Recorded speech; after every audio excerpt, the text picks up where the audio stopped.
Yes, We're back. sir. Back at it again. Already starting with the laughs and the good convo, of course. We're really Mhm. just starting off talking about slacking and lacking, however you might be slacking this week. So, Yeah, we're talking about just like, we have genuine conversations before the episode starts. So, Kamau started by like checking in with us. And then we talk about like, okay, you got this part now. Well, and Zuri's like, well, I don't got this. And I'm like, well, I left my mic at home in Atlanta. We're like, okay, this episode may be called Life Got Us Lacking or Kind of Slacking. I mean, that's how it be. Like, I think the old saying goes like progress is the enemy of perfection, or perfection is the enemy of progress. Yeah, I facts. think a lot of times you want to have everything together, and you kick yourself for having everything together, but that shouldn't stop you from taking the next step. That shouldn't stop you from moving forward. So at the end of the day, I feel like that's all we asking of ourselves. That's all you can ask of yourselves, is just like, can we move forward? yeah. Because it's so easy to say, oh, I forgot this, or because I forgot this and I don't feel like doing this today, I'm just not going to do it. And again, the fact that Hey, I'm not gonna hold you. the fact Zuri. that the fact that feelings are so fleeting, we really have to find a way to still do something when we might be, forgot something, tired, like dog tired. And I think we were just talking about that on the live too, me and Tunji. When I tell you, Zuri, You I just have was to so keep. tempted to text you, Zuri, and say, let's do next week. When you text me, I kind of thought so. You gonna make the live? Question mark. When you text me that yes. question, I was like, Tunji don't want to do it. And I was like, yes. It's so crazy you said that, because I was like, that's his way of saying this that. is the value in doing life with other people, because you can't really rely on yourself the entire time. Like it's not really even logical, like you have to have teammates in life. It's impossible. And you need people to pretty much like hold a mirror up and be like, nah, you were this person, like you told me you were this person, and I'm gonna hold you to it. And it's like, a lot of times I'll do stuff just because I have somebody else who's banking on me, even if it's showing up for myself. I won't show up for myself. I'll show up for the other person who's helping me show up for myself. Yeah. But it's still, I got to put it off on somebody else. Yeah. It's something you said in that too. What I saw, how I operate as well. I agree with that. But working with a group of people, sometimes the other people motivate me if I don't feel like it. But I'm like, man, if so-and-so can still hop on a call for a quick time, why can't I? Like, if we're always in alignment, if we're building this thing together, we have similarities, right? So it's like, that's kind of a motivation in itself. And I think that's the beauty in working with other people, of having that subliminal motivation where nothing has to be physically said. But if you see someone you're working with showing up, and they might look tired, they might not be their normal, self, or they just give you a little motivation that you need. And I feel like when you're building with people, you start to trust them because you start, doing life with them, and what they're going through, what they just came out of, they're not up to it, but they still show up. So you're like, man, okay, well, yeah, I'm gonna still show up. I might not be 100%, but that's enough motivation in itself to give whatever you have, even if it's not 100 that you usually give. If you can give 30, that's still better than nothing, because you still have an impact to show up for. And I have a question for both of y'all. I guess my question to that, Zuri, is like, are you sure, and why? Right? Because I understand if it's for me, when I'm trying to build a habit and it's working out or it's whatever. But if it's work and other people need me to show up for something as my best self, is it better not to go if you're at 50%, if you're at 60%? Is there a percentage where you say like, nah, this ain't it? Let me hop in here. I don't know that. I don't know if I know the answer to that. Go ahead, Kamau. I've been consuming hella NBA recently, so I got good analogies. I got analogies for day right now. I'm on my commentary tip. So one of the things that I've heard again and again when it comes to hoopers and NBA is If you're injured, don't play. Your body comes first. But if you play, we expect you to play. There's no, you're not given a pass. If you're on the court, you're held to the expectation that you're playing and that you're hooping. So with that being said, like if you're playing, if you're in the game, you're expected to show up as best as you can. If you're hurt, it is very appropriate to take a sick day, to take a day off, to take a rest day. I've taken a lot of those recently myself, and I mean they've felt criminally good, but at the same time, like I knew I needed it. But there's also situations where, like, if you're choosing to play, you're going to be evaluated by you being in the game, whether that's right or wrong. That's just how you're going to be evaluated. Now, I think there's another part to this, where is that if you're choosing to play and you're not at 100%, I think your teammates are going to see that. Like Zuri was mentioning, like they're going to see that. They're going to be like, he's not at 100%, but he's still showing up, and that's going to mean something more to them than just an outside spectator who's looking at you like, well, shit, you're playing. Where's the points? Like if you're showing up still, your teammates know you're hurt. So they're not going to expect, MVP performance, but at the same time, like, you're in the fight with us. You came to battle with us. That's love, bro. Like we in this thing. And one of the things that LeBron was saying in one of the recent games that the Lakers just played to make it to the playoffs, him, Anthony Davis, it's overtime. Both of them are on their not on their knees, but like hands on knees, bent over, exhausted. 45 minutes into the game, gas tank is on E. Long ass season, 82 games, 83 games. Like we can't just we haven't had a break in a minute, and they're just on E. And so he said post game, like somebody asked him about that moment, and he's just like, when you take your tank down to E, but then you see the people around you who've also taken their tank down to E, it adds a little bit more fuel. Like it kicks you into gear a little bit more, because you're like, I'm not the only one. Yeah. So you don't necessarily feel as bad for yourself. You're just like, all right, I'm just going to give what I can.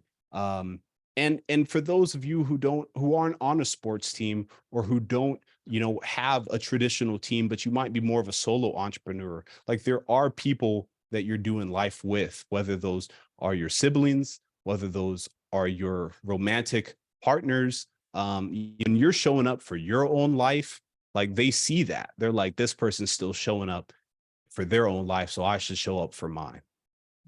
Man, to hop in and answer the question, Tunji, my mind went right to the term role players. I feel like even a starting five, whether, like Kamau said, in your life or on a sports team, you have that starting five who are quote unquote the best players on the team.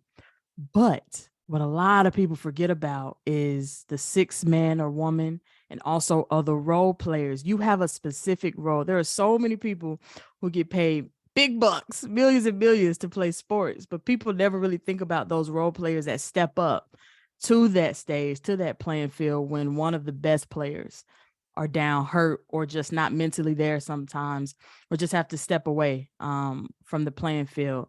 And I think it's so important to remind ourselves that it's okay to just play a role, to be a role player. Like I think a lot of people take that trio, Wade, Bron, and Bosh, right? Of just like, someone on that bench has to be a role player. They cannot be the star, but you also have to be secure in yourself if you are a role player. And I think back to your question, do you show up if you're not at 100%? I still say yes, show up, because whoever you are building with, there should be a foundational mindset that has been cured and manicured over time, that it's okay for someone else as a role player to step in if they have to add to your only 50% to make that 100, right? Because if you're usually performing at 100, that means somebody lacking. Like everybody can't show up every time at 100%. So it's time for that role player to step into that role for that day, for that week, for that month. So. No, that's dope. And both your answers actually gave me one. One thing you said that was powerful to me, Kamau, is, if you're going to play. If you injured, you injured. So it made me think of, like you said, role player as well, Zuri. Like, if you Dennis Rodman, you're a role player, but you're the starting five because you're getting us 15 rebounds. You're playing to get those 15 rebounds. And then it's okay, I'm not at 100%, but if I'm playing, nobody can do what I do. Facts. So if I decide to play, I'm going to see them tired. I'm going to look in their face and know they need me for my 15. That's what I'm here for. I'm not here to get points. I'm not here to get assists. If I do that, that's lovely. But I'm here for my 15 rebounds. And I don't know, that just brought me to life for some reason. Because you can do one specifically thing. And we always think a role player is second string. You're the one that gets easily traded. Dennis Rodman got traded and he was fought for. And when you cold at what you do, you will be fought for. And when you're not there, you will be missed. So, go. And the thing about role players too, when you were speaking, Tunji, people don't appreciate the details in your craft until it's needed, like a rebound, right? Okay, you get 20, 15 rebounds a game, but you ain't getting no buckets though. That's how a lot of people see it. Yeah. But then when that game on the line and they're continuously bringing down the ball and passing it out to that team member who gets the buckets, now the spotlight is on that rebounder. So sometimes the role player is not center stage for a reason. Sometimes the people behind the camera and film make the most money. Right? The people behind the songs who are writing the songs make the most money, right? So if you could think of a role player in different sections and how to divide the importance of role players, you understand that if you're not at 100%, you can still show up because those role players behind the scenes, if not moves your project on further than even the center player who has that spotlight on. And I think that's a perfect transition. We already jumped into the Lakers and culture and what's going on right now, playoffs. So that kind of like puts us smooth into the first segment with Zuri. Zuri, cook. Man, and this is why I love this podcast, and this is why I love alignment. Because y'all would never guess what's about to be talked about in this segment today. Not about to talk about no Lakers this week. Nah, we ain't talking about Lakers. We talk about something in Louisiana though. Okay. I know Kamau too happy about those Lakers. I mess with Louisiana too though. To move into our first segment, if you're a first listener, first segment is named Pivot into Purpose. In this segment, we invite the culture into our brand, Pivot and Proceed. A lot of times when you listen to this podcast, us three, we talk about our personal stories. We talk about how we've been forced to pivot, and we also talk about how we found a way to move forward. Today, we're going to talk about the magnificence, the new champions in the world, women's basketball team, LSU. LSU. And I specifically want to talk about the freshman, Flajay Johnson. She has a very beautiful and triumph story on her that I think is worth talking about. If you didn't know, Flajay Johnson is a freshman, now national champion for LSU, but she's also signed to Roc Nation as a rapper. Sheesh. Right. As a freshman. And why this story is so beautiful is because she is the definition of pivoting into two purposes at one time. And one dream is feeding the other, whether you can look at it, her rap career. If you're a rap fan, if you're a music fan, Roc Nation fan, you're being led to Flajay's skills on the court, right? But if you're a basketball fan and you're watching her on the court and you're watching her energy, she has very high energy. She has this light around her, just from what I've seen, of course, through the screen, that she just beams a light around other people. And I think it's so important to shine light and to give flowers to people who are juggling two dreams, two passions, two purposes at the same time. But it also invites God into that conversation of how God can give you two purposes, two dreams, that can feed the other. If that's not beautiful, I don't know what is. So today I wanted to pick my co-host brains on one, what does that even look like to be in two passions and pivoting into two purposes at a time, but knowing on the back end that you have the opportunity to feed your other purpose from that other dream, whether it's monetary wise or bringing more eyes on that one passion for you. I'll say that. Shout out her. That's so cold. And I'll say number one, dog. Like that duo right there, they're nasty. And what the first time I saw her, it was like a post-game interview. And they were like, you see it on social media, it slid up from like TikTok, Instagram. He's like, spit a 16. And I'm like, man, here we go. And when I tell you she snapped, I was like, oh my, who raised you? Mm-hmm. So she's nice. But what it made me think of is even really myself, being a speaker and a teacher. Like coming out of college and like, I want to be a speaker. How do I make this real? How do I make this practical? And I thought that dream had to take a back seat. It's for me to be a teacher and develop the skill sets required, develop the stories required, develop the belief that I'm to stand on that stage with confidence. All the skills that take in the classroom I'm using now as a speaker, 10 years down the road, they benefited. But even during the time as a teacher, every time I had the courage to say, I'm a speaker, someone else had the courage to give me an opportunity. So me being a teacher, standing in front of those students, giving my all, I was betting on myself by saying, no, I'm a teacher, I'm a speaker, I'm this, and it gave me an opportunity. She had the courage to say, like, no, I'm a hooper, and I spit. And then when she gets that moment for that post-game interview, she like, all right, let me think, go through the Rolodex, because I've been living both. And when you can find a way to live both, when the camera's not there, when the camera's on, I'm still just being me. So it's a beautiful thing. It's a beautiful thing. I feel like, also I'll end it with this. I feel like all of us will end up taking two things, three things, and bringing them into one. And that's what makes us us. That's what makes us unique. Like, I think it's a responsibility. I don't think it's that's special. I think her age is special. I think the timing so close together is special. I think the fact that we can see it so clearly is special. Everybody else, it just seems so intertwined. You don't even notice the nuances. You can't separate it. They would have to bring it to you and say, nah, these are the pieces that I put together. But I think everybody has to do that. Tunji, you cold, my boy. I'm sitting over here like I'm a listener right now. That was bars. First of all, go Tigers. Second of all, shout out to the Bayou Barbie.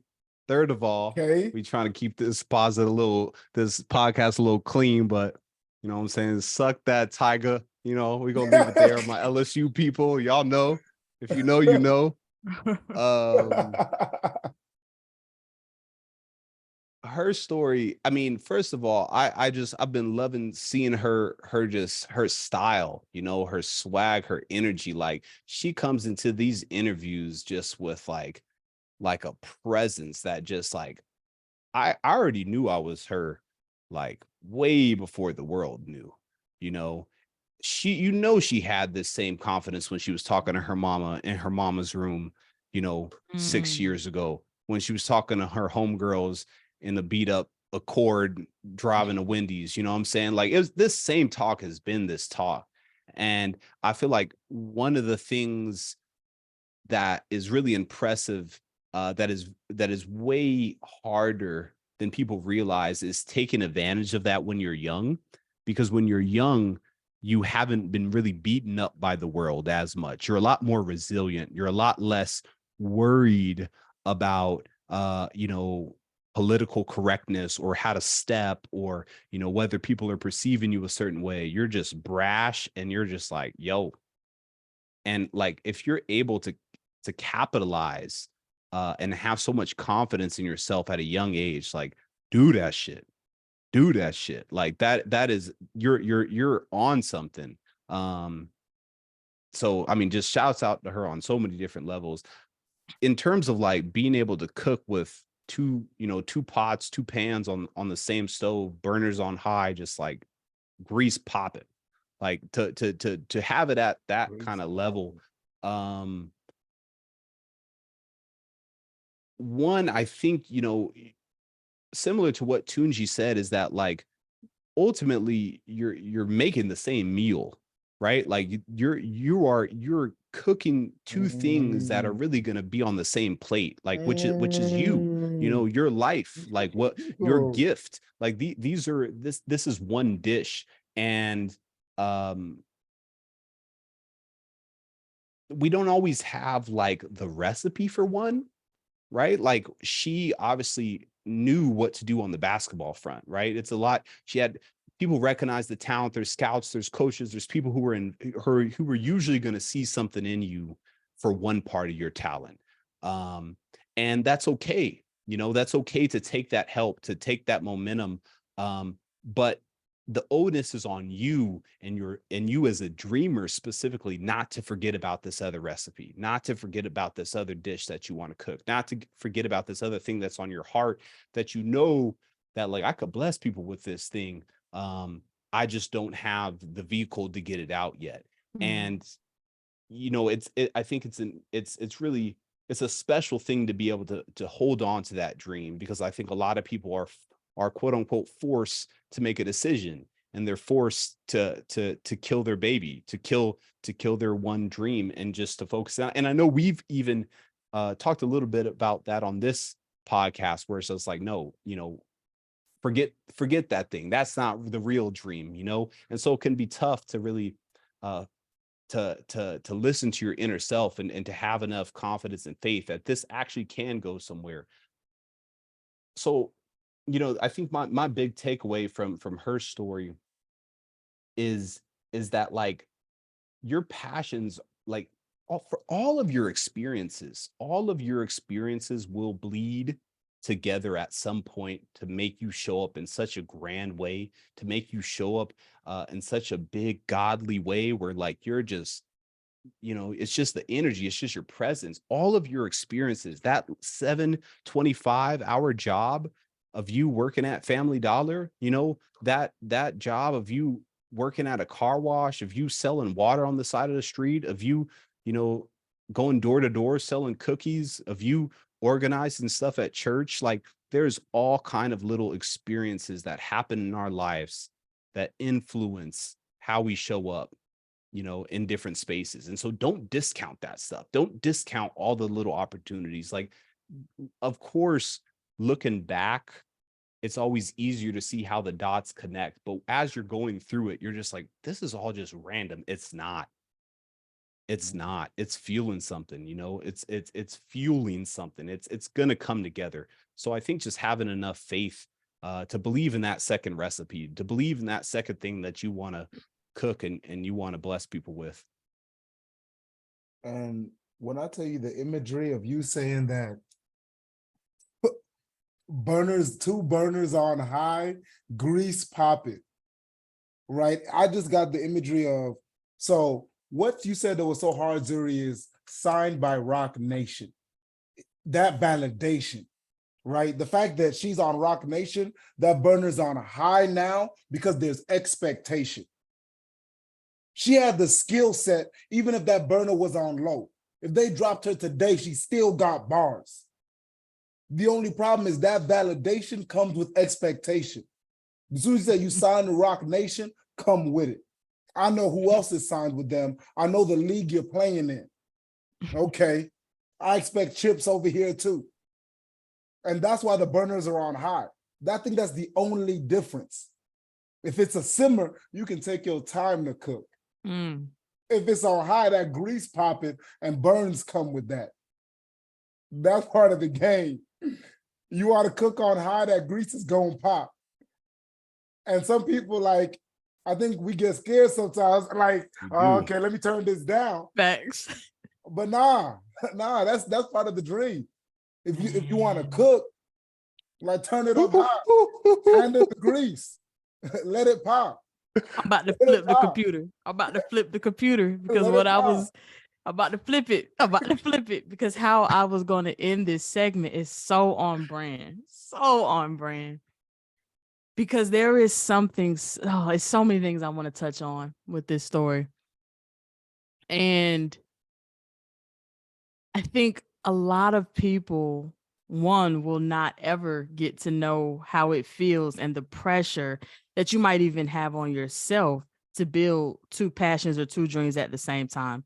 Flajay Johnson was having a conversation with her coach, and Flajay was showing up late to practices because she would go to class, right? Go to midday practice, go back to class, go to practice at night, then hit the studio, then be back up practicing at like 4 a.m. And her coach, she will always be late. And her coach looked her dead in her eye and said, "You're proving people right that you cannot chase two dreams at the same time." And Flajay said that lit a fire under her, that like, I cannot let this happen. And when she was explaining that story in the interview, you can tell the love that she had for both and that she's not going to settle and she's not just going to choose one. And when I tell you, I got so hyped listening to that, because a lot of times there are people around us who don't show that tough love, but you could feel that. I feel like her coach had love in what she said because she knew the player that she recruited. She knows that that player, Flajay, does not like to lose at all. So if you really love something, you will take that constructive criticism and change in a heartbeat. And that's all about being in the right environments too, because a lot of colleges, when they were recruiting her, they would ask Flajay, which one do you love more, rapping or basketball? And her powerful mother would come into the conversation and say, that's not the school for you because they're giving you an ultimatum. And then LSU came around and said, no, we're gonna show you the studio when you're walking around. Because we want you to do both. We want you to do both because they understood that if you have both things that you love, you will show up your best self at 100%, exactly what we were just talking about. Hey man, she is a GOAT, man. Yeah. She is a GOAT. Highest paid NIL player. That's Angel Reese. Oh, that's Angel Reese. Dang. Yeah. But she's not too far behind. I'm telling you, that same 1-2 team. punch. Yep. They both living. Yeah, facts. Let's go. Man, I'm gonna be sitting on that analogy for a minute. That grease popping, that hits different. That hits different. Not everybody gets to be this kind of person. Everybody has the potential, but not everybody is cut out for it. Like, you gotta work. Yeah. Don't you dare discount that work. You gotta work your ass off to have two dreams take flight like that. And that's what that coach was saying. Like, you don't just get to be special and not put in the work. Like, you got two dreams, you got two things you're good at. You don't get to come late. You got to be special. You got to go hard, even when the cameras are off, especially when the cameras are off. And because she went that hard with the cameras off, now the camera's on. Yeah. And she is really, I know she works hard. We saw her win the championship, but there's something else that drew me to her was the light around her.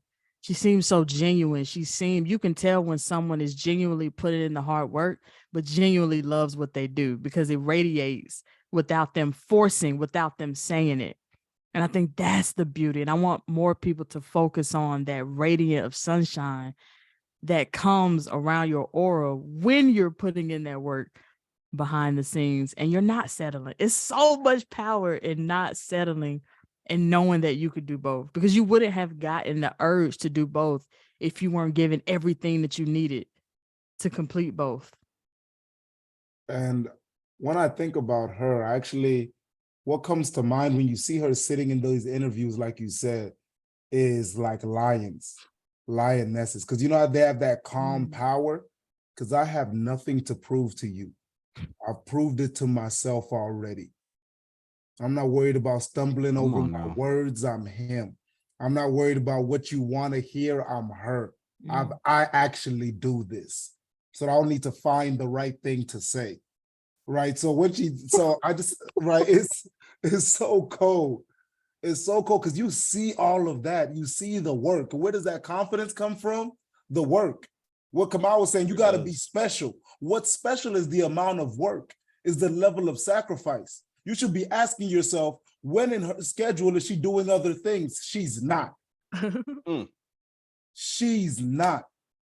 Like two things cooking at that level, that height. And who knows what Kamau said? To have two dreams take flight. Not one, just barely. Two are flying at the same time. You got to fuel both of them every single day. Imagine trying to be Kobe and J. Cole in the same day. Different. Disgusting. Different. It really is. What's special is the sacrifice. There is nothing else. There is nothing. I can imagine being in that interview and asking her about something pop culture or Kim Kardashian. She's like, what? Come on now. You wasting my time. Like who? Like, what you asking me? Who? And it's not like an arrogance type thing. Yeah. But it's, I can only be two-track minded if these things are going to fly. And then you really have to ask yourself, is it worth the sacrifice? Is it worth it? And people just be, and that's a genuine question. I have to remind myself, when I look at other things I'm giving up, I'm looking at myself like, is it worth it? And then I say yes, and I put in the work. But if you don't ask yourself, it's so easy to lie to yourself. And then like that dream be sitting there on the ground and you be like, finding whatever reason to tell yourself that it can't fly. Oh, it's life. Oh, it's this. Oh, I don't have the money. Yes. But in reality, you ain't ask yourself, when you said, is it worth it? Somewhere inside said no.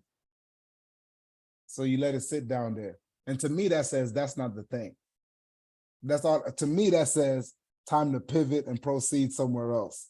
Yeah. If it's not worth it, if you're like, couldn't be me, then it shouldn't be you. It should be you for something else. I agree. And I want to say that because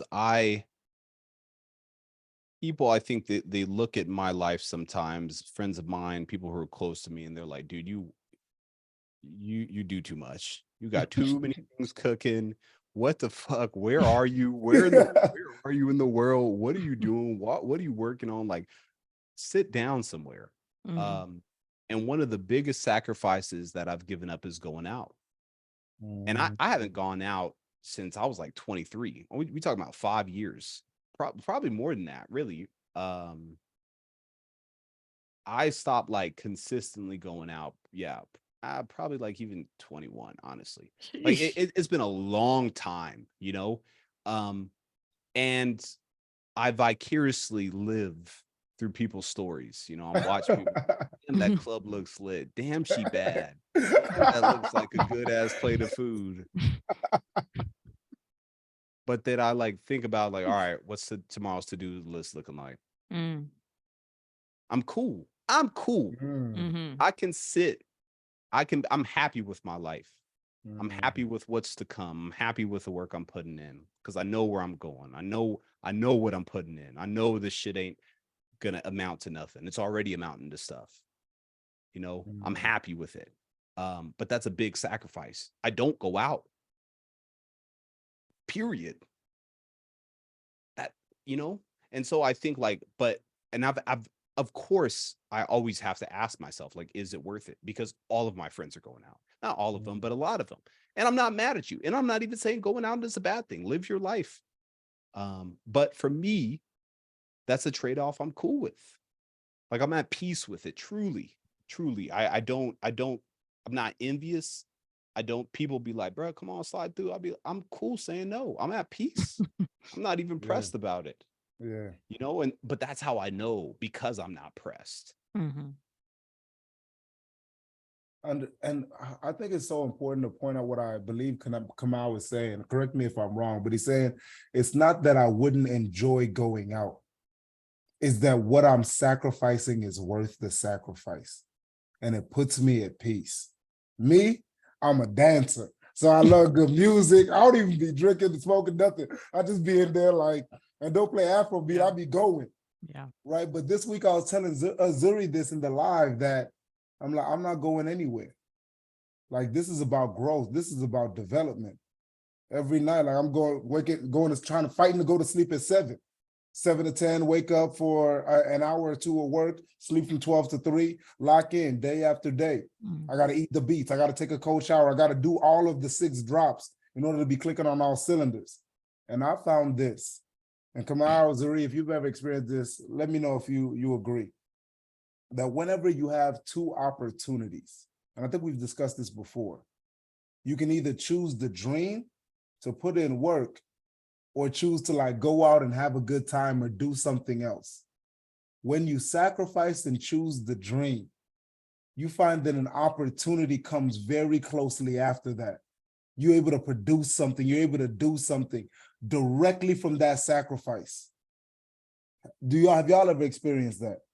I definitely have. I used to be on this mantra when I was first building my nonprofit that I would work from 9 to 5 and then work 6 to 9. Like I lived off that for 2 years. And when I tell you, I cooked. I mean, magazine features, article on the news, like very much momentum was nonstop. The only thing I push back on personally for me is, I'm gonna have some fun and I'm gonna go out.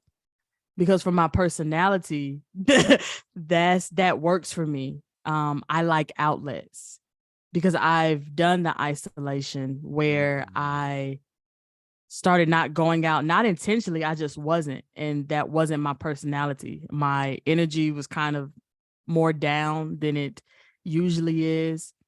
And I realized and I learned that I want an outlet because, I'm gonna do what I need to do during the week. And that's how I look at it. But I'm also going to find one of the best restaurants in the city. I'm also going to find one of the best bars with the best cocktails. And I'm going to have the time. And I'm going to have the time of my life for those 3 to 4, maybe 6 hours. But I promise you, the next day in that week, I already have my to-do list. I already know top of mind what I'm going to do, and I'm going to be done with it because I'm so punctual. So I've learned how to go out and I don't even think about what I have to do. That works for me because if I think about it constantly, it adds this weight on my shoulders that, I should just be doing it now when I know I should be resting. And that's that's one of my ways to rest is to go out.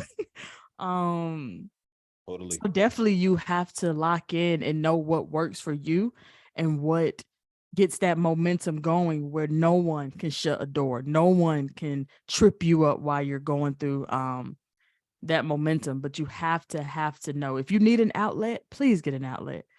But if you can lock in like Kamau and not go out for 6, please do it to get you to that next level. Oh, man. Both is true though, for sure. Facts. And what it kind of leads us into favorite failures, right? And this is going to my segment. We're going to jump straight there.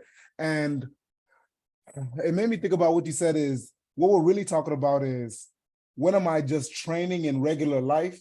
And for my Dragon Ball Z lovers, when am I in the hyperbolic time chamber, right? When is it just the focus to train and develop? That's the only thing I'm doing right now.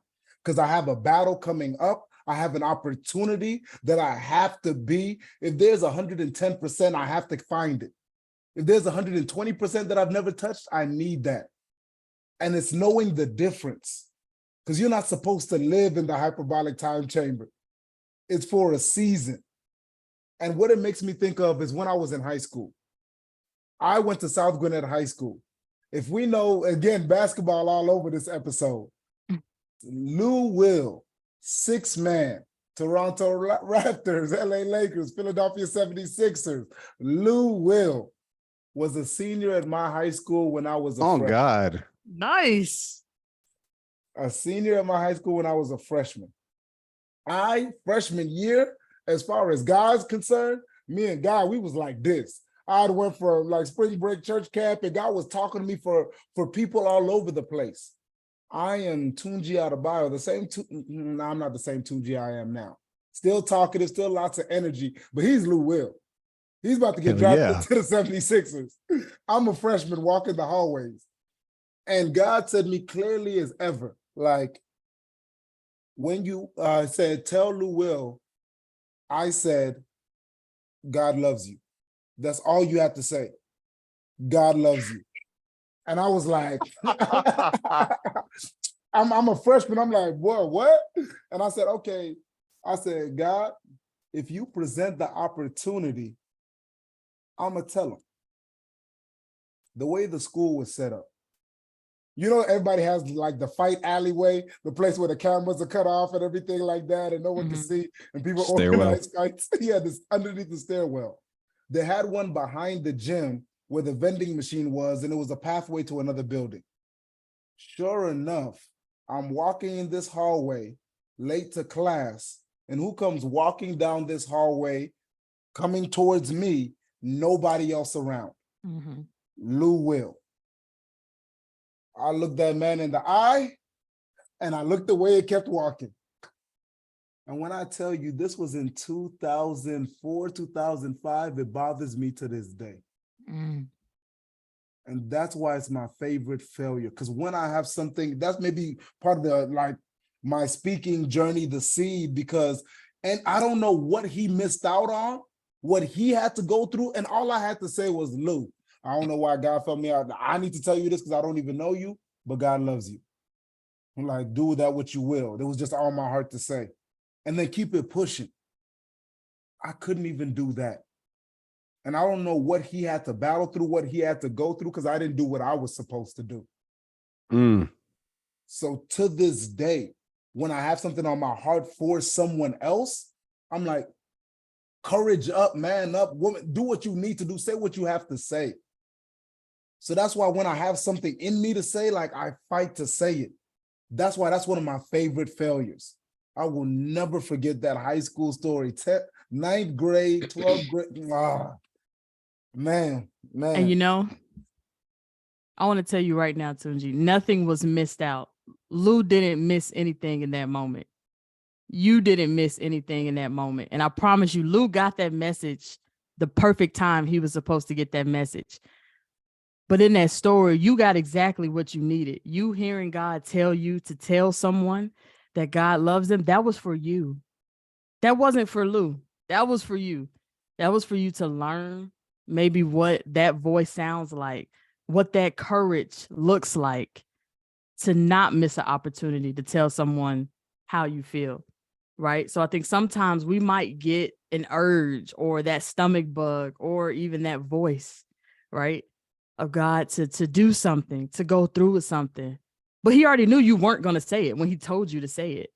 These are facts. So that message was for you, whether you needed to know that God loves you or whether you needed to know what it feels like to miss an opportunity. And God also knows your personality, right? When you want something, you're going to get it. So it's like, now that you have that feeling, you know what that feels like. It was for you. Lou got his message. No, but that's leave it because I want to agree and disagree. Go ahead. Okay. I want to agree and disagree because I do feel like it works out anyway because of how I proceeded, right? How I took it. I still feel like there's more of an ideal. Like if I would have said it, he could have gotten something extra because we may need to hear something 5 times before it clicks. Like you talked about you working like that, so you're experiencing things multiple times. Where everywhere I go, people telling me, hey, God said I love you. And I was supposed to be one of his. And I didn't do what I was supposed to. Right? So I learned from it. But to me, it's important to see it as I failed him because that stokes the fire. It's important for me because like that's one of my core beliefs, that we need each other. That there is an ideal situation that we can have if Zuri's the best version of herself, if Kamau's the best version of himself, if Tunji's the best version of himself. And there's a price to be paid for me being a coward.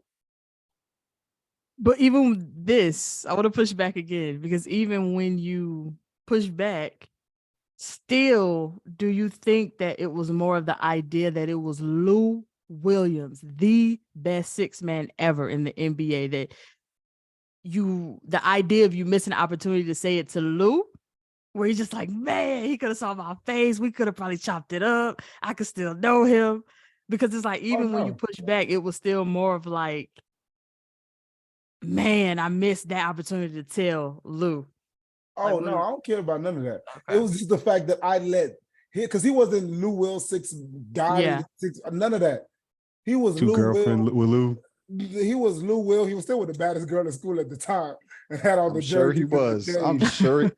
I'm So, sure he was. It was more the aura of who Just am not I listening. to even talk to this person? It wasn't I was trying to build a relationship, what could have happened. I don't think anything would have happened. I had no expectation. I just got too scared to Mhm. say it. Yeah. God gave me a moment, I froze and I didn't do anything with it. Like, even like the way he looked at me, for some reason, it's like he expected me to say something. Mhm. Because you were supposed to. Right? And I was like, right? And then to this day, like, you know what? I asked God for that opportunity for the one-on-one, and then I threw it away. Yeah. And that was the difference maker for me. It's not about having a relationship with him or knowing him. It's about we need each other. And I had an opportunity to use my gift for someone, and I didn't do it. And you didn't do it Let- for one person, but now you do it to classrooms and auditoriums of children over and over and over. So that one missed opportunity with one person is going to always pivot. It's going to always turn into something way much bigger than you Let ever me hop thought in. of. And you definitely won't miss the opportunity to tell groups of people what they need to hear, man. So it always proceeds. There goes there. Keep it on brand. Always. But no, what I was gonna say for real though, like, man, when Zuri first went after you went, Tunji, bro, like, all I just kept thinking, I was like, man, like, leave it to a black woman to interpret the voice of God, man. Like, it's gonna hit every time. It's gonna hit every time. I'm telling you, bro. Like, from an objective perspective, what Zuri was talking about when she hit you that first time, bro. She caught God's call, bro. She interpreted that voice. I definitely take that as a compliment. Bro, that shit was a bar, like a holy bar. What I would say though, like, because I agree with you, Tunji, that like, though there are those weird moments in life when somebody stops you who comes out of the blue, and you remember that because it was a message from the source through this person. Like there are these weird moments. You hear them all the time in like fables and tales where it's just like the random woman comes out the woodwork as you're walking along the yellow brick road, and she's like, hey, sweetie, like this, like that was kind of one of those moments where it's just like you had an opportunity, you were called to do something, to give a message, and it's just one of those weird things. It was a weird ass moment, but those weird ass moments usually stick with people. That it's just like, damn, like this person didn't have to say this, why did this person say this? Like, why, and then you just wrestle with it, because it happened to me. It happened. A woman came to me and told me this powerful message. She was like, you are a powerful person. You were meant to speak and move people. I was like 19 years old. I was working at a Home Depot. I'm like, woman, where do you want to know where the light bulbs are or what? Like I'm just trying to, I was like a lot more genuine than that. But like, Yeah. it was such a moment, and it's, you just don't forget those when a random stranger just like pulls your coattails and like, I got a real message for you.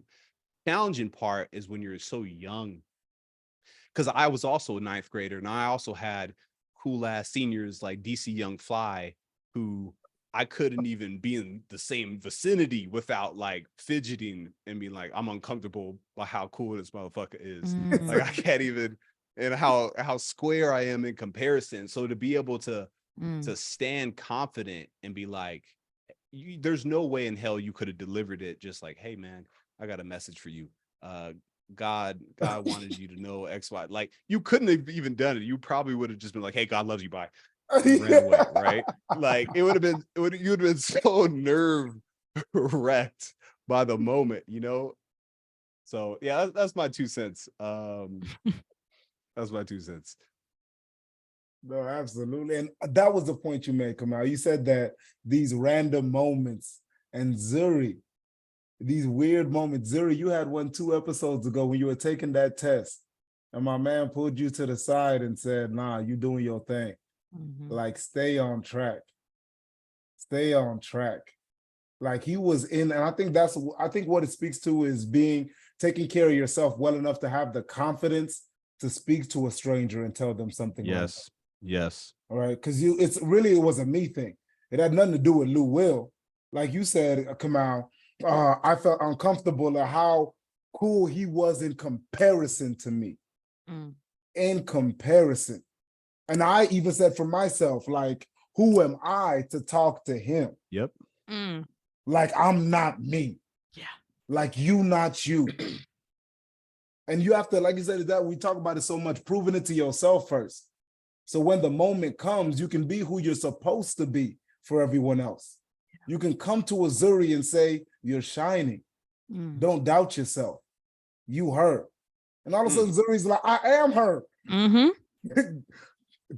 Angel through man, God, like, I'm her. And then you step back in, getting reminded of who you're supposed to be, who you are. So. And you said a word that just took me somewhere, and I have to share it. You said you didn't say anything because of the comparison you were thinking about. And comparison is the thief of joy. Sure is. Whenever you compare yourself to someone, you steal that joy that you have of who you are, of what you like to do, of how you talk, of your personality. So if you stay on the subject of comparison, you're going to miss out on opportunities to maybe befriend someone, to maybe be in a room that you know you belong, but you're so stuck on comparing yourself to people who are sitting by you or walking by you, where now your joy is stolen. If your joy is stolen, now your confidence is wavering. So now you can't even stand on your 2 feet of you knowing who you are. Boy, when I tell you, hey, y'all been going ham. I don't know if y'all noticed, about 10 minutes ago, my leg cramped up. I thought I was finna die. Somebody, I don't even know who said what, but you get that leg cramp, and I was about to get out the camera. I was like, fight through it. Don't miss out. Don't miss out. Well, I'm scared to sit incorrectly. My Go ahead. My favorite failure this week. This was an extremely difficult. I feel like the last couple of weeks I've been coming on the podcast. Feel like I'll be saying this, like, it's an extremely difficult week. This one definitely peaked for me. Tuesday I had food poisoning. Horrible experience. This is kind of one of the give and takes. Y'all be seeing me on the beach in Mexico, sipping my margaritas, living my best life. This is the other side of it, where I'll be fetus position in my bed, hot and cold, fever, chills because of food poisoning. I saw something too on Instagram today that I just had to save because it was like, self-discipline starts with the choices you make when it comes to food. That one hit me because I think, with this being the month of Ramadan, the things that you let into your body, self-discipline starts with. That's not even my favorite failure, but that hit me on such a surreal level, because the things that I put in my mouth and that I eat lack discipline more times than not. And so anyway, Tuesday, like, I don't want to get in all the gruesome details, but it was a really, really rough, extremely rough day. And that food poisoning put my body in a state of shock where I had so much muscle tenseness that it set off my nerve pain and my back pain, and that flared up too. And it was a double whammy for the ages. And I'm in agonizing pain, just like, You know, it was just one of those moments of, it was not a moment, it was a day of just exhaustion and just like, what are we even doing right now? Like, this is craziness. And but I wasn't mad. I was just like, I was just in it, right? So boom, I had a doctor's appointment at 3, and I was like, I have to make it to this doctor's appointment. Forced myself out the bed, got in the Uber, and I literally got in the Uber and I just plopped over and I just laid on the back of the seat. And I know this Mexican guy is like looking at me in the rear view mirror, just like, oh shit, like, is this guy about to die in the back of my Uber? Like, he doesn't even speak Spanish really well. What's going on? Snap. By the grace of God, homeboy takes me to the correct location. I'm like just grabbing the car handle and he takes me there, and he drops me off at the doctor. I limp in there. They see me pretty often. I mean, I go there multiple times a week. It's my physical therapist, but they're do a bunch of other stuff. And all the seats are taken today. I'm standing in the corner, just in agonizing pain, most pain I've ever been in while I've been in this office. I've been there 2 years. I'm like, just so much stuff going on, right, in this moment. And it's happening so fast, but it's so slow because the pain is so intense. My guy comes and gets me, and we step into a hallway, and like, I just reach out and I put my arm on him, and I just straight up broke down. I just start bawling, bro. Just my spirit broken, bro. So broken. And I feel like the reason that it was him, not my girlfriend, not my parents, not my best friends, but him, is because he's been going through this with me. Like, he's my person for this journey I've been on for years now. He understands. Like, he's the only person who I feel like understands me. And it was at that moment where I almost just like just fell on his shoulder. I'm just like finally I have somebody to lean on. But I'm just uh, like in that moment, I'm just like, dude, like, what is going on? Like, how is this still happening? Mm. Like, how am I in this much pain right now? And it was just a breaking point for me. And we went in the room, and I sat there and I fucking bawled. I was sobbing, bro. Sobbing. I haven't cried, as we talked about last season, years. And I was in, it was just such a moment for me. Um, because he's looking at me like, he's looking at me very compassionately, but I was like, I just, it was just one of those moments, like, it was a lot. I was just overwhelmed by everything all at the same time. And in this moment, like, as I'm reflecting on this story, I feel like the one of the questions he asked me is, are you stressed? Um, and I'm really stressed. I'm stressed because I'm trying to show up for at least 4 different loved ones in a very big way, all thousands of miles apart from each other.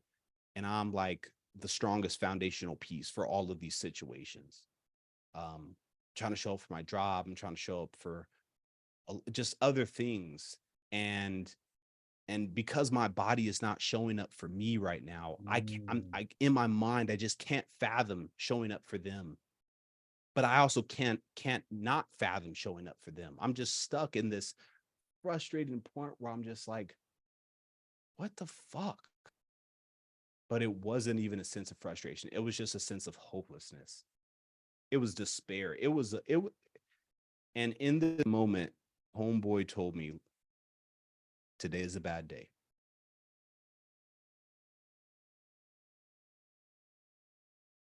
Tomorrow's not going to be like this, but today is a bad day. And that, there was nothing else I think he could have said, but there was nothing else I needed to hear. Just being able to acknowledge that today is not my day was liberating. It was liberating for somebody as strong-willed as me to squeeze the juice out of every day. But Tuesday was not my fucking day. and I broke, you know, and Wednesday was a better day, and today is a better day. Mm. But fuck, man, like when you have a bad day, it's okay. You know, and it was a moment for me where I was like, I'm a human. I just realized like I'm a human, and when sometimes when it rains, it pours, and it's okay. But the sun's gonna come back out again. You know, the weather's gonna change. But I'm not even sure what the favorite failure was. It was just it was a moment. It was such a climaxing moment. Um, that just really brought me back to my own humanity. No, that's powerful. The fact that like that release of him saying today was a bad day. I felt like I felt like I was you in that moment, getting exactly what I needed for such a simple response. And I just think that it's so dope that it was, like you said, it was him, not mom, not girlfriend, not best friend. It's who, and this man that has seen the pain, seen you fight through it, seen you struggle through it, seen you never break a tear. And then you reach this breaking point where you needed this moment. And he was the one that was supposed to be there for the moment so he could understand everything that led up to this point and tell you, yo, like for you to say today's a bad day, tomorrow will be better, and you believed him. Because he knows you. He's seen you battle. So he was able to say, tomorrow will be better. And you like, bruh, I needed that. Mhm. I needed that. Because I didn't even believe myself. I couldn't Yeah. have told me that, and I would have believed that. Yeah. Mm. Yeah. Isn't that crazy? Yeah. And it's also for some reason your story really brought me back to why therapy is so important. Because when you pour out your heart to someone who doesn't know you from a can of paint, like, yes, he has been on this journey with you for your physical body to help you get your physical body back to a point, you know, that you to be stronger, I guess, or in less pain, I guess. Let's say that. Um, it's just something so special about confiding in someone who doesn't know what you have been through emotionally in the past, or someone who hasn't seen you, you know, in different states of anger or sadness or even happiness, but just having someone there who you know they care for you, but you also don't know me. So me breaking down in front of you is just pure right now, and I can't help it. And the fact that he was there to just give you the simplicity of telling you that just because, you know, you're breaking down, this doesn't mean you're weak. It's just today isn't a good day and you can't control this right now, right? And I think even with, I would say we do life together, Kamau, especially through this podcast. Like you said, being very strong-willed. Sometimes you just need simple answers. You don't need anyone to tell you how to do it. You don't need someone to act like they're, you know, sitting at the highest top of the mountain and telling you how to do this. You just need someone who's competent enough and who can critical think through this with you and be as simple as day, right? Just to get you to the next 24 hours. Because sometimes that's the hardest thing when you're in a point of breaking down. You're just thinking of how do I get to tomorrow for the people that I love, right? And sometimes, like you said, that simple answer got you locked in on your mindset where I don't know if you continue to you know, cry after he said that, but I know I would have, because that would have been validation. Like, okay, I want to let all of this out then. Because that simple answer just told me that I can be as complex that I need to be right now in this moment to get to that next 24. So that's powerful. And kudos to him for being present, you know, and not running away from thinking you won't say the right thing. What's so cold about what you said about therapy, Zuri? That Your body, Kamau, was going through physical pain. And we like to separate health as in mind, body, soul, but all of it is wrapped together. We just separate them so we can understand it better. But in reality, everything is intertwined. And your body was going through physical pain, and it desperately needed that physical release of those tears, of the sitting down and just like being able to get it out physically. And it was at the physical therapist where you got that soul release, that mental release through the physical. So I just think that's cool. Yeah. How it plays out. Because we hold a lot of trauma in our bodies. I can't Facts. think of the name of the type of Body. I won't even be able to say yes or no, but it's the type of process where individuals lay down and there's like a masseuse, I guess you would call them, where they literally massage out like maybe shoulders or pressure points.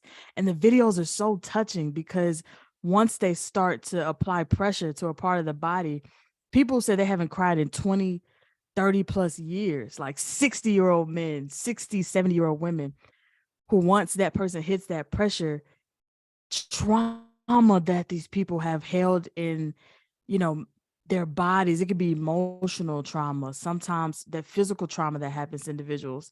And it's just something about releasing in a non-physical way where you're like, where did that come from? And that's the sad part, or the part that once you do release, it's like you're happy that you released it, but you also want to go back and say, why was that cooped up in me so much? Like, what can I do to continue to release and be in the presence of people who I know love me to release? But again, that's the beauty of releasing to someone that doesn't know you from a can of paint. Because if you release like that in front of loved ones, they might look at you different, or they might try to give you advice to take it easy, right? When you know that's not you. They're going to bring it back up on Wednesday and Thursday on better days where the physical therapist is going to let you be. He going to let you live. Let me be. Let me be. Yeah. Yeah. And it was, he triggered it. Seeing him triggered it. Because I think when somebody is trying to help you and you can't lie to them in terms of where you're at, like you're going to them for help, you can't lie to them. The relationship is built off of trust. It has to be in order for us to make progress. I've never lied to him about the state of my being. Whereas I can lie to my mom, I can lie to my dad, I can lie to my significant other. It might be a lie, a lie that's appropriate, that like I need to be strong in the moment, so I'm not even going to tell you about the 16 other things that are weighing me down. But I think it was just seeing, bro, that just like that switch clicked, that was like, okay, this is my healing time to be vulnerable. And that just fucking opened the gates, man. I again, nobody else could have triggered it because I'm a strong person, but this is my healing space. Yeah. And clearly this is what I needed to heal. Yeah. It was a surreal moment for me. Boy, that's so cold. Hey, this has been a dope episode. Hey, thank y'all. Thank y'all. And to think I almost texted y'all like, y'all sure y'all want to do this today? That's wild. Sometimes that's the best experiences though, especially when you're, giving yourself to other people, where you're like, when you don't want to show up, but you do, it's like, wow, like it's that resistance, I think, that births something so beautiful, and really like so powerful, when you don't want to. Absolutely. If anybody doesn't have anything else they want to share, we can go into glows and grows. That being said, let's run it. My glow, and I talked to the Zuri about this, Kamau talked to this on the episode. I'm literally living a dream that I had when I was 22 years old. I'm living the dream. And I think the grow is, I have to continue growing to not disrespect the dream. To show up every single time and speak with fire, to speak with passion, to still mean it, to not be just have like a canned thing that I've delivered 100 times, but to really be present. So my glow is I need to stop and appreciate the fact that, yo, you said something when you were 21 years old, and it took till you were 32, and you stayed down till you were 32, and you Let's live in get it today. it. And you live in it. Talk, and you live in it. But the grow is, Mike Tyson said this, like, go home with who brought you to the dance. Go home with, and hard work, consistency, eating right, cold showers, 5 different color vegetables, checking in on people. That's what got me to the dance. So do what got me to the dance. That's the grow. Keep growing. And the soundtrack to it, I'm gonna go Wonderful by Burna Boy. And why I love this song, it opens up, he's like, anywhere I go, mo lati pada sile mi, cause my mommy won't wanile me. And what it means is anywhere I go in the world, I have to return home because my mama's at home. Right? So it's just so cold to me because just the alignment, because yeah, he's going to Switzerland and South Africa and everywhere you can imagine on the planet. But I'm here in Michigan and I listen to this song and I'm like, I've been using Burna Boy to relearn Yoruba. So for it to have that alignment and to be in the native language that I'm trying to relearn, like it hits different when you're in a different state. And I know I'm going home tomorrow and I'm gonna be listening to this before I see my mom. That's so all. this hit hard. It hit hard. Hey man, I'm speaking into existence, pivot and proceed Africa. We coming for you, Whoa! motherland. We coming for you, motherland. Okay. We is coming for you. Kenya, Ghana, we is coming for you. I promise. Oh yeah, Need all Nigeria. I that. was there last week. Oh All boy. that. That's another. We'll talk about that next episode. Yay. Man, grows and glows. This is always something you look forward to see if you've grown or where you need to do better. And for me this week, I'm going to group mine together because I think they relate. These past 2 days, I've gotten pretty frustrated with myself because there's something that I've been wanting to do. And I'm back in the way how, or I'm back in my bag to be able to do it. But there are still some cracks that I still have to feel to get there. And that's frustrated me, knowing that I was not in momentum for so long. And even though I'm back there and I feel it picking back up where I was, I guess I can be hard on myself knowing that I know where I'm going. And I just want to hurry up and get there, right? I just want to see something. I want to feel something. I want to know that it's here. And that can be so frustrating when it just still feels like some of the details are falling by the wayside and you just can't control it. And sometimes it just pisses me off. And within that, the glow is I found a coping mechanism, a healthy coping mechanism to look back on my past lessons that haven't been too far, like a year ago, knowing that I'm not in the wilderness like I think I am. Like I'm not lost like I think I am. I'm actually doing very well, and I have these coping mechanisms now to look back at my, lessons that have really turned into great, great ways for me to prevail on. So it's a give and take. It's still progress. It's still a process, but knowing that I notice it intentionally is huge for me. And wanting to notice when I'm kind of falling mentally and being able to jack myself back up a lot quicker than I usually could intentionally too. That's so definitely grow and glow packed into one. My soundtrack doesn't really go with my grow and glow this week. It's the new album Since I Have a Lover by Black. Oh, it's just so good. Like from top to bottom. Like I don't have to skip.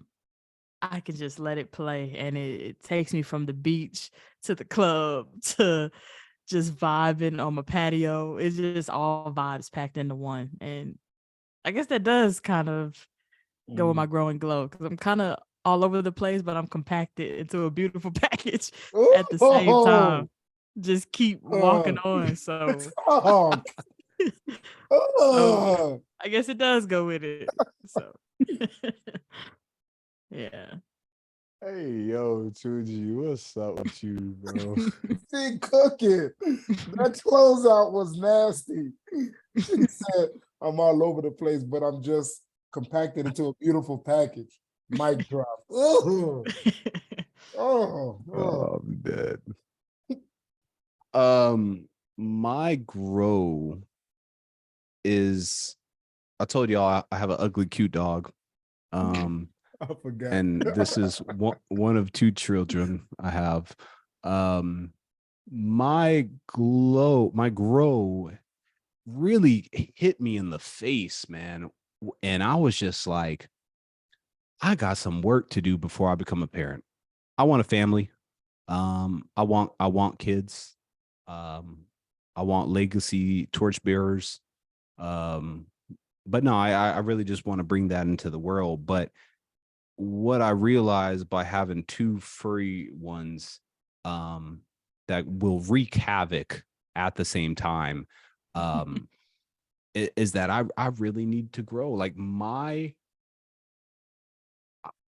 I'm not even gonna lie. Like I can have anger management issues, but it's few things that bring it out, like these two furry,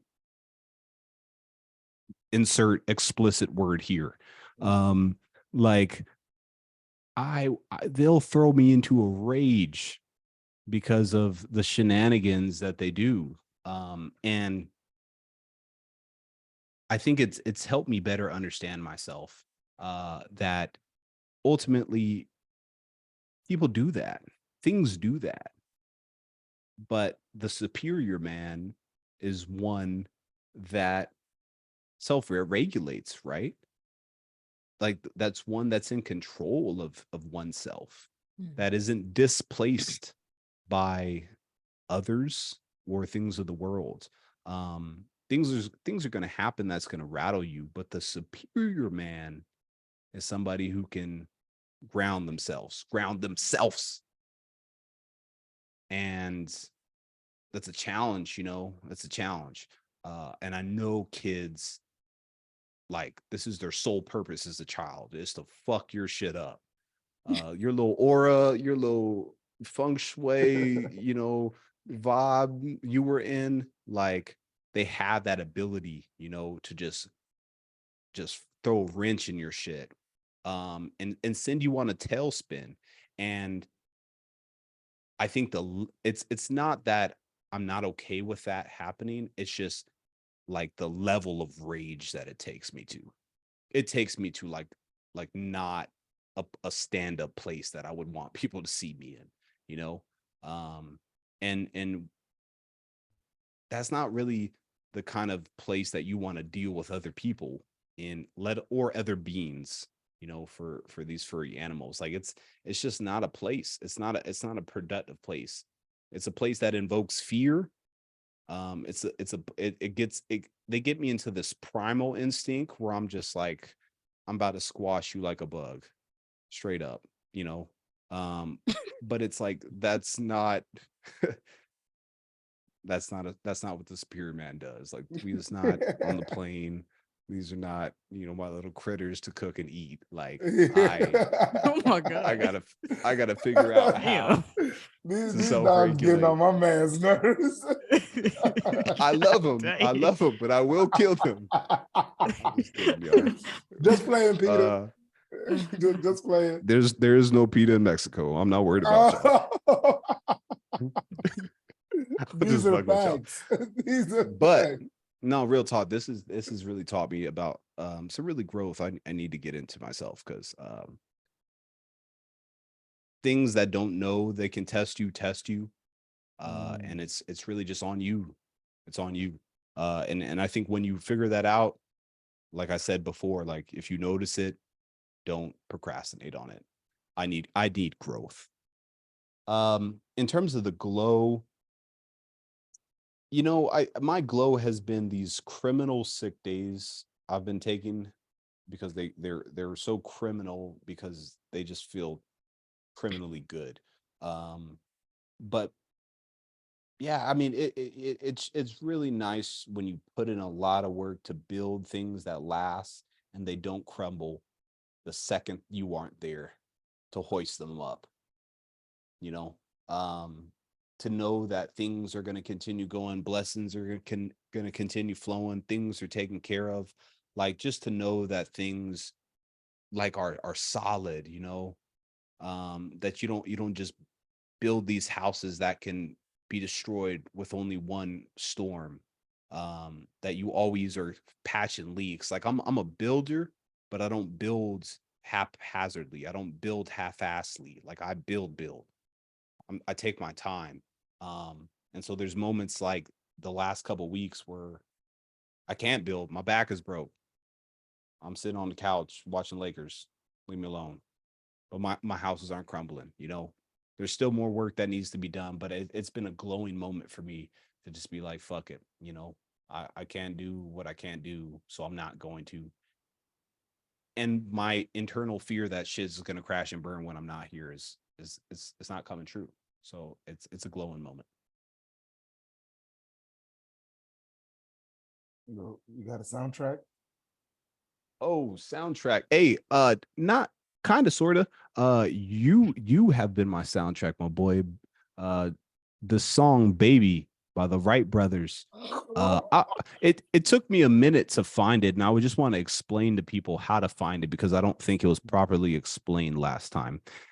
Tunji's co-artist, I guess you could say, his name is Unsaid. Unced. Unsaid. It is not spelled phonetically. I mean, it's spelled phonetically. Yeah. It's not spelled like the word. And so I couldn't find it. I was like, what? And then the Wright brothers, if you type in the Wright brothers, 10 other Wright brothers come up. There's podcasts, there's playlists. So if you type in Unsaid, it'll lead you to Baby, and you'll see it's also like featuring the Wright brothers. Anyway, that's how I had to find it on Spotify. I don't know about you Apple Music folks, but every time I turn on my Bluetooth, like it automatically plays because it was the last song that was playing. So it's just Tunji's one part. Like Tunji's one part at the second verse that Tunji gives, it was silky smooth. That shit was silky smooth. Yes, sir. It's love. It's love. Hey, man, I love y'all. I love y'all. I really do. And I don't know, another great episode. I don't know if y'all have any closing remarks. How y'all feeling? Well, just as always, just like I said, I love my co-hosts Zuri and Kamau. We genuinely love y'all too. And from every pivot you have in your life, may it be followed by a proceed. Till next time, y'all take care of yourselves. Peace.